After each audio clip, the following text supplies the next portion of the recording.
Hi, I'm Jacqueline Fisher, a trauma-informed therapist and the founding CEO of Focus First Counseling and Education, Inc.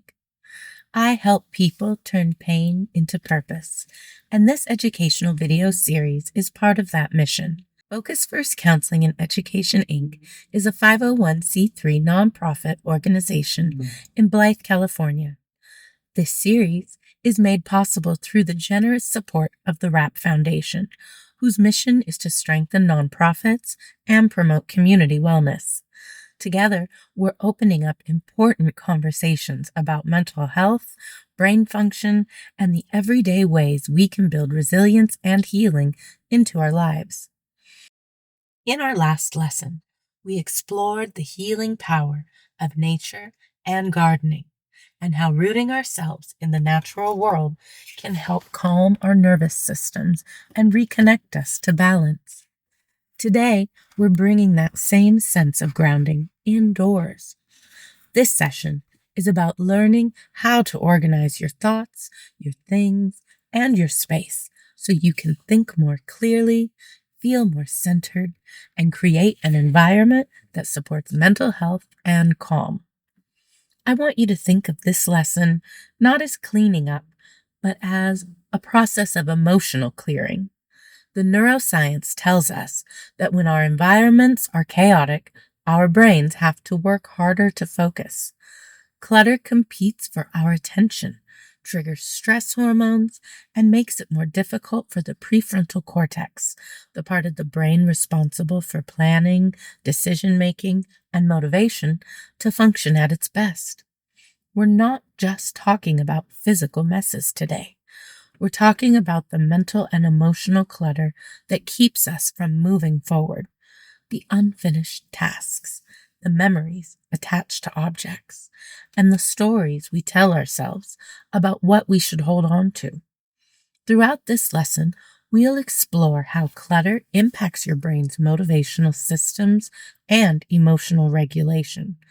We'll talk about why it can feel so hard to start or sustain organizational changes, and what may be happening neurologically when you finally do. And we'll walk through practical, trauma-informed strategies to help you begin releasing what no longer serves you without shame or overwhelm. And just like in our other offerings, we'll pause for a grounding moment, reflect with a journal prompt, and end with the call to action that helps you apply what we've talked about in your real life. So take a deep breath. You're in the right place. Let's begin by understanding how the brain and body respond to clutter and why organizing your external space can be one of the most powerful ways to calm your internal world. When life feels messy, when you walk into a room full of piles, or sit at a desk covered in papers, or open a closet that's too full to close, what's happening in the brain?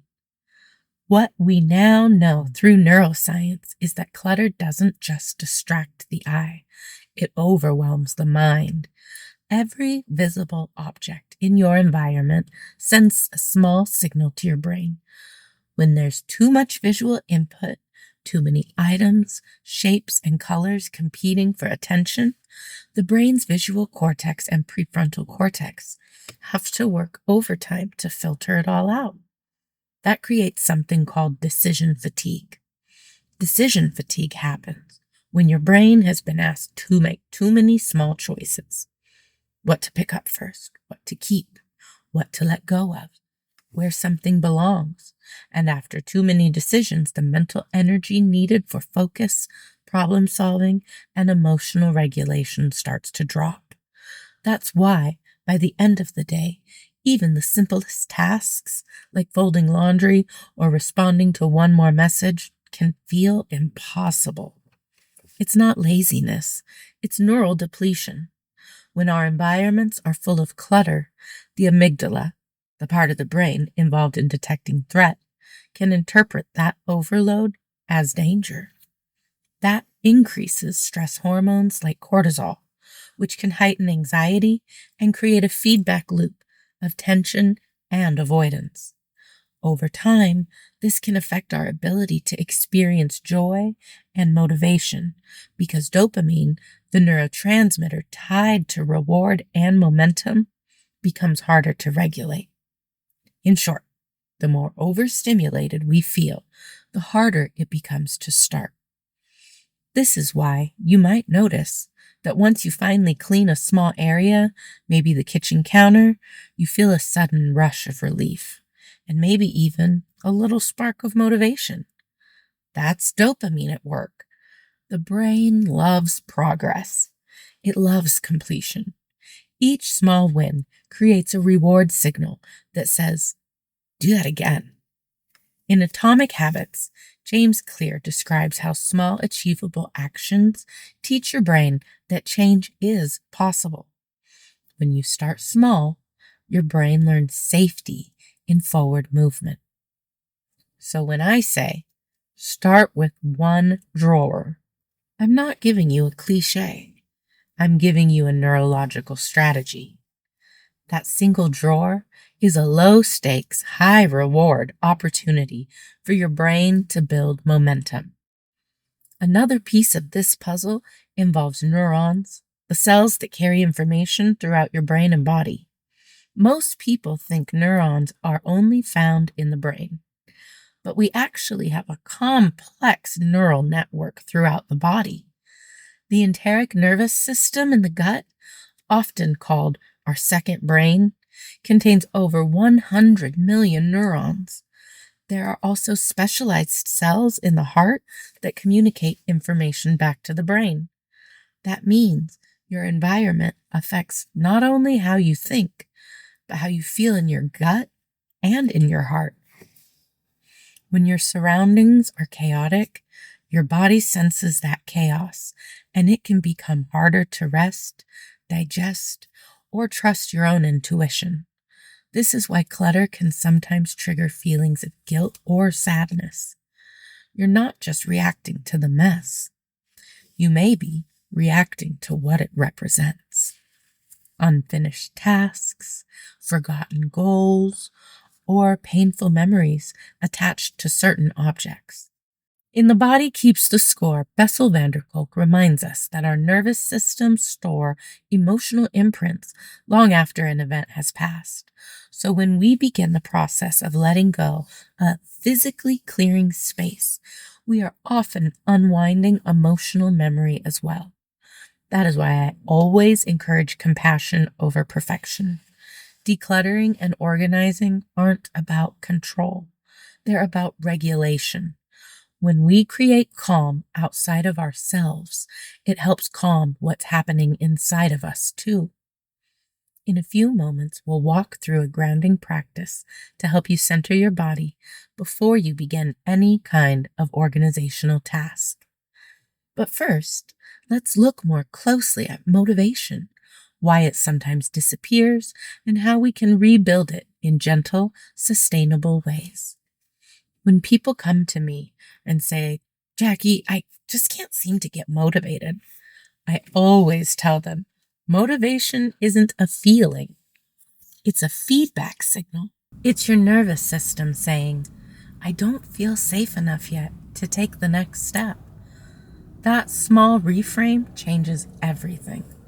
Motivation doesn't start the process. It follows it. The brain's dopamine system, our internal reward center, activates not only at the end of a task, but when we anticipate progress. That means every small movement toward your goal can release dopamine, creating a little burst of satisfaction that says, yes, keep going. When we start small, making the bed, clearing one drawer, wiping one surface, we activate what's often called the habit loop. The habit loop has 3 parts: a cue, a routine, and a reward. The cue is something that triggers a behavior. The routine is the action you take, and the reward is the positive feedback your brain receives. Each time you repeat that loop, your brain strengthens new neural pathways that make the behavior easier to do the next time. It's not about willpower. It's about neuroplasticity and your brain's ability to rewire itself through repetition and gentle persistence. It's very easy to overestimate how much motivation we'll have later and underestimate how much progress we can make starting small. So the secret isn't waiting to feel ready. The secret is acting before you feel ready. Because once you begin, your brain releases the chemicals that help create readiness. If we look at this through a trauma-informed lens, we can understand that trauma can interrupt our brain's motivation circuits. When the body is stuck in fight, flight, or freeze, the prefrontal cortex, the part of the brain that helps us plan and organize, can temporarily shut down. That's why sometimes it feels impossible to get started, even when we want to. You're not broken. Your brain is trying to protect you. When we engage in gentle grounding activities, deep breathing, stretching, mindful movement, we're not just calming down. We're sending signals of safety back to the nervous system, inviting the prefrontal cortex to come back online. That's what allows motivation to reappear. This is why something as simple as taking 3 slow breaths before starting a task can make all the difference. It's not just calming, it's preparation for focus and success. If you've ever started organizing a room and felt stuck halfway through, it may be because your brain didn't get enough reward feedback early on in the process. To help with that, we can create small wins throughout the task, little moments of celebration. For example, start with a single drawer, then step back and admire it. Take a quick before and after photo, light a candle, or play music when you finish each section.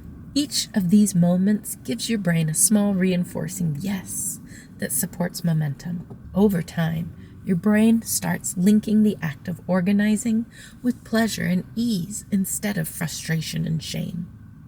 The truth is, you don't have to finish everything to feel progress. The brain doesn't measure success by size. It measures it by consistency. Each time you create order in a small space, your nervous system learns safety. It learns that change happens without chaos. That you can start something and finish it, and nothing bad happens. That's how we retrain the brain to trust stability again. So as you move through this process of organizing your thoughts, your things, and your space, remember this: motivation isn't something you find, it's something you build. And every small intentional action is a neurological victory. Now, before we move into the emotional side of letting go, let's pause together for calm first reset. Take a slow breath in through your nose. Let your shoulders lower. Unclench your jaw. Exhale fully through your mouth. Feel your feet against the floor. Notice one sound in the room and one place in your body that feels steady. You don't have to fix anything. Just notice what's there. When we create safety in the body first, the mind can follow. And from that grounded place, we can make decisions that truly serve us.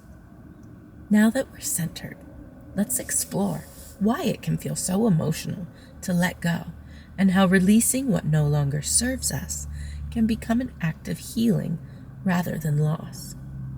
When we start letting go of things, old clothes, papers, or objects tucked away in drawers, we're not just sorting through clutter. We're sorting through memories. Every object in our space carries a story, a moment, a version of who we were or who we thought we needed to be. And sometimes those stories are beautiful. Other times they hold pain, disappointment, or unfinished emotions we didn't know were still with us. Neuroscience helps us understand why this can feel so hard. When we interact with familiar objects, the hippocampus, our brain's memory center, becomes involved. It connects those objects to specific experiences and emotions. That's why something as simple as an old photo or scent can instantly transport us back in time. For someone healing from trauma, this can trigger emotional flooding.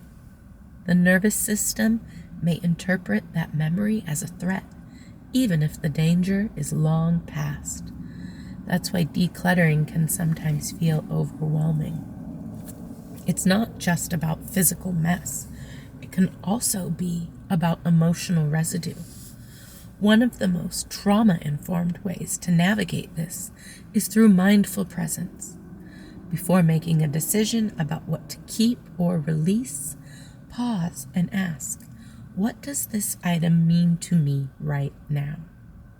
Notice what happens in your body when you hold it. Do you feel warmth, peace, or connection? Or does your chest tighten, your jaw clench, or your breath shorten? Your body will often tell you what your mind hasn't fully named yet. If you notice tension, that's a signal to pause. Take a breath, set the item down. You don't have to force release before your nervous system feels safe. Letting go doesn't mean forgetting. It means creating room for who you're becoming. When we release with intention, sometimes even thanking an object for what it represented, we can transform grief into gratitude. Marie Kondo calls this process sparking joy. But on a deeper level, it can also be about sparking safety and self-trust. Each time you release something, you're telling your nervous system, I'm safe enough now to create space. That act can help teach the brain that letting go doesn't always equal loss. It can also make room for renewal. Let's try a short guided visualization together. If it feels safe and you want to close your eyes for a moment, picture yourself standing in a room filled with things from your past. Now imagine light coming in through a window, gently illuminating everything. You notice one item that's ready to go, a box, a letter, a piece of clothing. You thank it for what it once gave you, maybe hope or comfort or courage, and then with a deep exhale, you release it. Notice how your body feels a little lighter. That's what emotional decluttering can look like. Not rushed, not forced, just compassionate release. And for some people, decluttering isn't just about tidying up. It's about reclaiming control after loss, illness, or trauma. It's about saying, I can shape my environment again. And that is a powerful form of healing. So as you continue organizing your space, remember, you're not just cleaning. You're reconnecting with your values, your peace, and your sense of agency. And you don't have to do it all in one day. Healing, like organizing, is a process of small, gentle steps that build trust in yourself over time. Now that we've explored the neuroscience of motivation and the emotional side of letting go, let's bring it all together into practical, gentle steps you can start using today.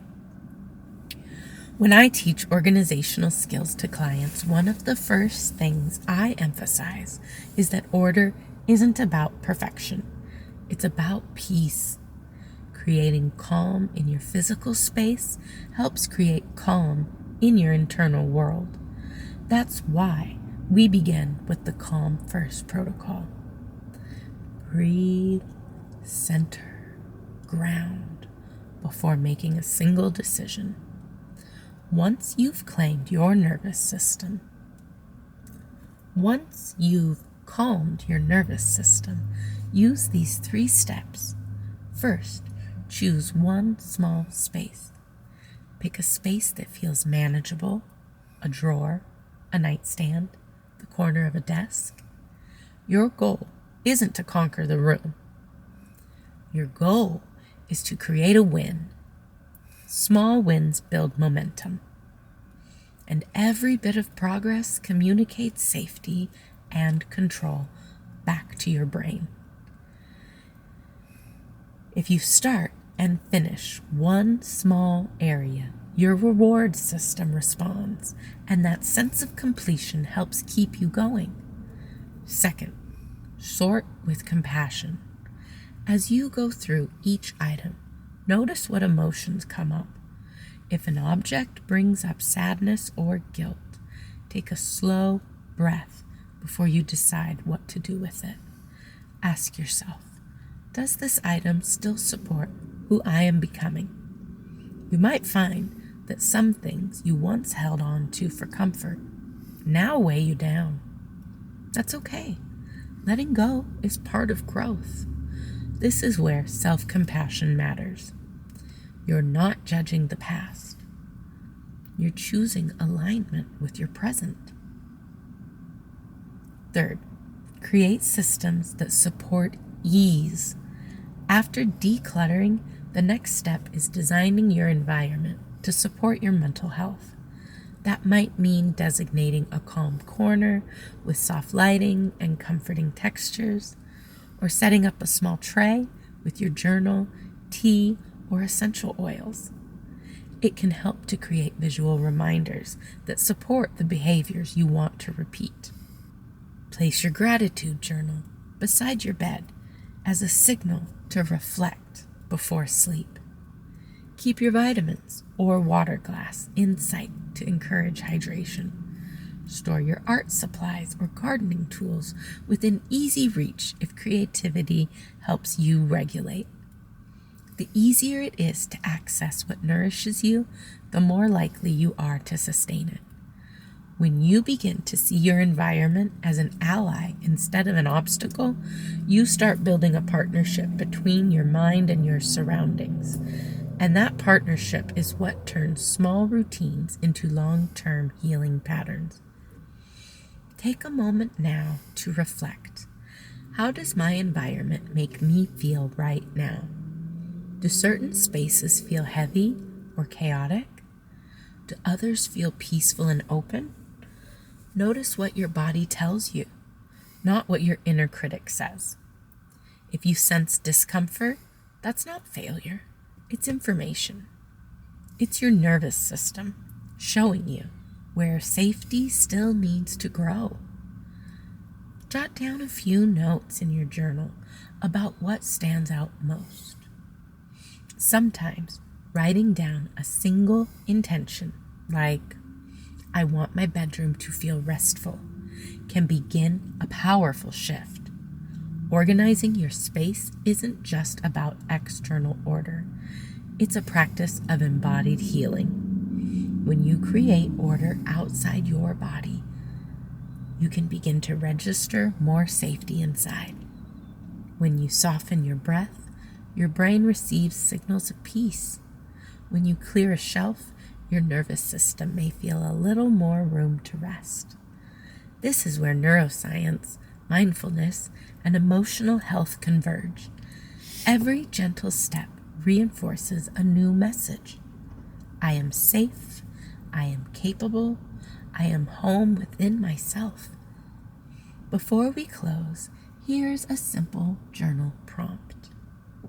Which space in my life, physical or emotional, feels ready for renewal? Write freely without editing. Sometimes clarity begins with a single sentence. As we begin to close, I want to bring everything back to something simple.